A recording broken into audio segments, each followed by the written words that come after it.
I had a hunch. My wife was planning to divorce me, so I acted first and moved my assets. 2 weeks later, she filed and pulled back when her plan didn't go as expected. Hi everyone, before we get into today's story, I need your help. Our channel's growth has been slowing down, and subscribing is a powerful way to support us. It's fast, completely free, and helps us keep producing great stories for you. Your support matters. Let's keep building this community together. Thanks so much. Now, on to the video. Hey folks, I've been reading posts here for a while, thinking I'd never have a story of my own to share. But life has its own way of surprising you. I've been carrying this with me for months. It's time to let it out. Let me start by saying this. I'm not someone who jumps to conclusions or assumes the worst. My wife, we'll call her Em, and I had been together for 6 years, married for 4. Things seemed stable. At least, that's what I believed. Sure, we had the usual ups and downs, but never anything that made me worry. For most of our relationship, we were that couple, deeply connected, committed partners.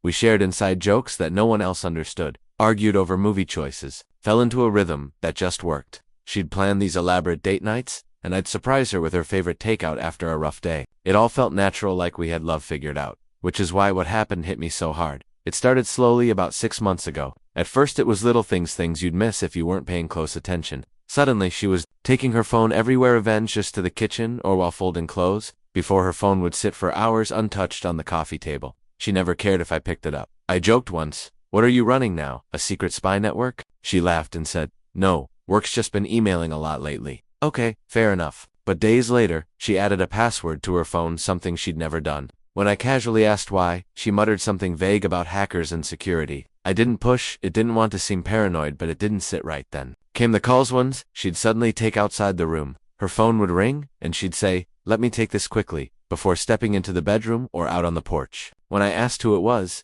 the answer was always the same, just a friend from work. Then I noticed something odd, her habit of keeping her phone face down on the table. I hadn't even realized it was a thing until I tried handing her something and she instantly moved her phone out of sight. One of those blink and miss moments, but it stuck with me. But it wasn't just the phone. She grew emotionally distant too. Conversations that used to flow easily started feeling forced. If I asked about plans, like where to go for our anniversary, or if we should start saving for a new car, she'd just nod and say, "Yeah, we'll see," and change the topic. Everything started clicking for me on a random Wednesday. She said she was meeting a friend for coffee after work, nothing unusual, but I happened to be in that area running errands and thought, why not surprise her? But she wasn't with anyone when I arrived. She was pacing outside the cafe, phone pressed to her ear.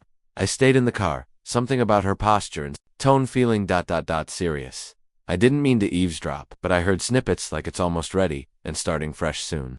My gut turned. When she came home, I casually asked how coffee had gone. She launched into a story about her friend venting about a boyfriend. That detail threw me. "What do you mean?" I asked. She shrugged. "Just think we should get everything in one place, count info, passwords, documents, in case of emergencies." It was random, something we'd never discussed before, and with everything else I'd noticed, the timing felt off. "What kind of emergencies?" I asked. She shrugged again. "Just being smart. What if something happens to one of us?" Her answer made sense on the surface, but the delivery was too polished, too rehearsed, like she'd been waiting to say it. Later that night, I replayed it all in my head. Was I overthinking? Just being anxious?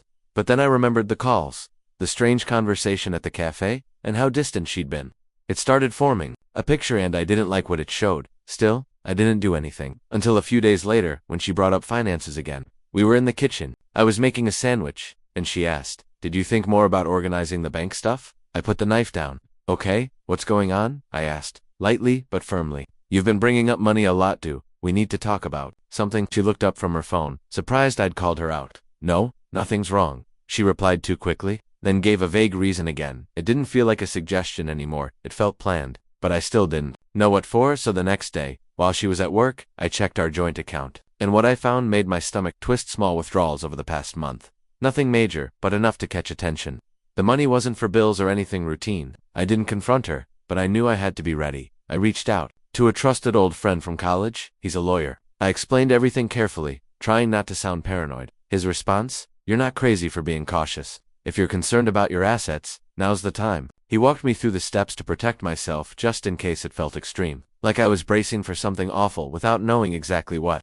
But the more I thought about it, the more it made sense. If she really was up to something, I was beginning to believe she was. I had to protect myself. That night, I sat at my desk, opened my laptop, and started organizing everything: accounts, investments, property titles. Every document I reviewed felt like a betrayal.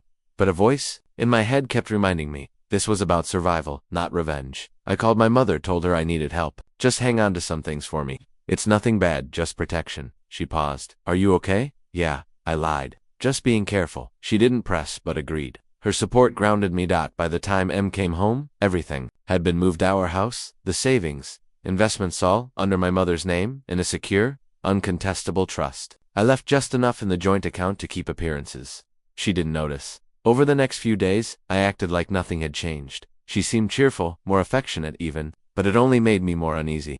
Strangely, she never brought up the finances again, not once. She avoided the topic completely. At first I thought she'd dropped it because I shut it down, but it became clear she was waiting, watching me, seeing if I'd bring it up again. She kept stealing glances at me, her eyes scanning my face like she was assessing something. The silence was suspicious. That night I double-checked everything, the trust, the paperwork. Called my mom again to confirm it all. Then 2 weeks later, everything appeared normal. Until a random Friday night, she turned off the TV, looked at me, and said, "We need to talk." My heart sank. I already knew. I think we should get a divorce. She said calm, emotionless, rehearsed. Her explanation, she needed space, lost herself in the marriage, felt unappreciated. Typical. But what really hit me was when she said, "I've sacrificed so much for you and I deserve more." That stung. She made it sound like she was owed something, like this was all my fault. And then came the kicker. A friend helped me realize what I need. A friend.